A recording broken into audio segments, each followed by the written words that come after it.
My first violent act I saw when I got to prison. It was only like a day after I got to prison. They transferred me from Fulton Diagnostic Center and Reception Center to Missouri State Penitentiary. As those of you who watch my channel know, that Missouri State Penitentiary at that time was the most violent prison in Missouri. It's called the Bloodiest 47 Acres. Anyway, I get in there and I get a cellie. We're on the bottom walk. The bottom walk is, they call it the flag for some reason. Don't ask me why, but you got these rows, different tiers. We call them walks. And rails and nothing but bars is all open. So you can see out. You can see everything. The whole front of your cell is nothing but bars. So I'm talking to my cellie and he's telling me different things. He's kind of schooling me. He's one of those old heads. So he's kind of schooling me, but in his own way. I was asking all kinds of questions. I was scared. I was 17 years old when I got there. So I was scared. But he was just taking his time. He wouldn't say much. But when he did, it was valuable information. And it served me. Things he told me and others told me served me the rest of my time in prison, my whole 29 years. But anyway, we're watching TV. We just got back. There had been a fight on the flag, not very far in front of us there. And somebody was, the walkman was mopping up the mess. Well, two other guys start fighting. Going at it. One of them comes down and grabs the mop wrench. Now back then, now they got these plastic cone ones, you ain't gonna do a lot of damage. But unless you melt one down into a shank or something. But these were metal. He grabs it and swings, bam! Almost scalps. And back then, nowadays that happens, you're getting locked down. I apologize for the echo. This house is empty. It's one we're working on. So, please excuse the echo. But anyway, knocks him down and then starts stomping on him and stuff. And here comes the guards. They got him. They take him to the hole and everything. And I'm going, holy, I said, man, don't even look that way, man. That doesn't concern you. Has nothing to do with you. If you don't see anything, you can't lie to him when you say that. So I go back to watching TV, but he could see I was really messed up by that. It basically scalped the guy. Almost.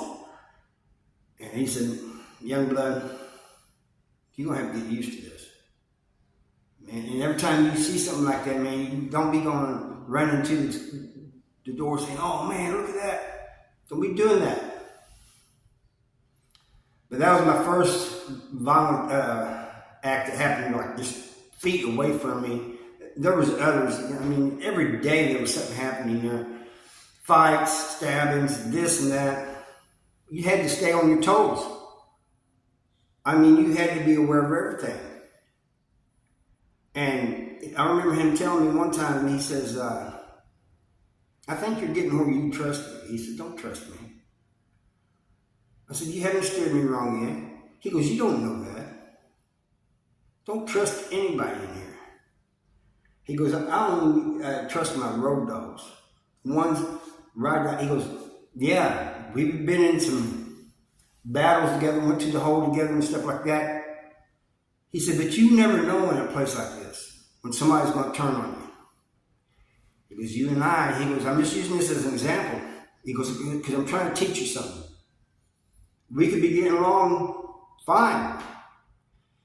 And you're not expecting it one day and I crack you upside the head. Or stab you or something like that. He said, always be aware of your surroundings. Always be ready. So I never forgot things like that. Especially, you know, seeing things later on, I realized he was right about that. I've seen people who thought they had partners turn on them, either physically or by telling them. So I don't want anybody to go to prison, but I'm just telling you, and it's even worse nowadays as far as people turn on people quick these days. But he was trying to teach me, man, just don't get too comfortable. Don't get comfortable at all. And I never did. I got used to living in prison, you know, 29 years after a while, you get used to it. But you don't get comfortable. How can you get comfortable in a place like that, you know? So, the best way to avoid all this is just don't go to prison. Don't do anything that gets you put in prison. Make wise choices. You know, everybody thinks it's all hunky-dory. And for some, it might be, you know, people may have friends and stuff in there and go in there, but you never know. I seen one time, a dude comes in and he had like, it was a friend of his father's or something. And this dude would not even help him out. He actually really couldn't. I mean, he was in a position where he couldn't because the young guy had done put himself in a mess. But you don't go in there thinking that, you know, well, I know this person, so I can depend on him, because that's not always the case. It was horrible back there. Anyway, this Saturday, I'm going back there, and there's going to be a tour. It's a museum now, and there's going to be a tour coming through, and I'm going to be answering questions that different people have, you know, and talking to them about my experience there and everything. And so that's kind of what brought this, reminded me of this story, you know. Somebody asked me, what was the craziest thing you saw? That is not really the craziest thing I saw, but it's the first thing I saw that, and I mean, it shocked me, you know. I was 17, just turned 18, I think.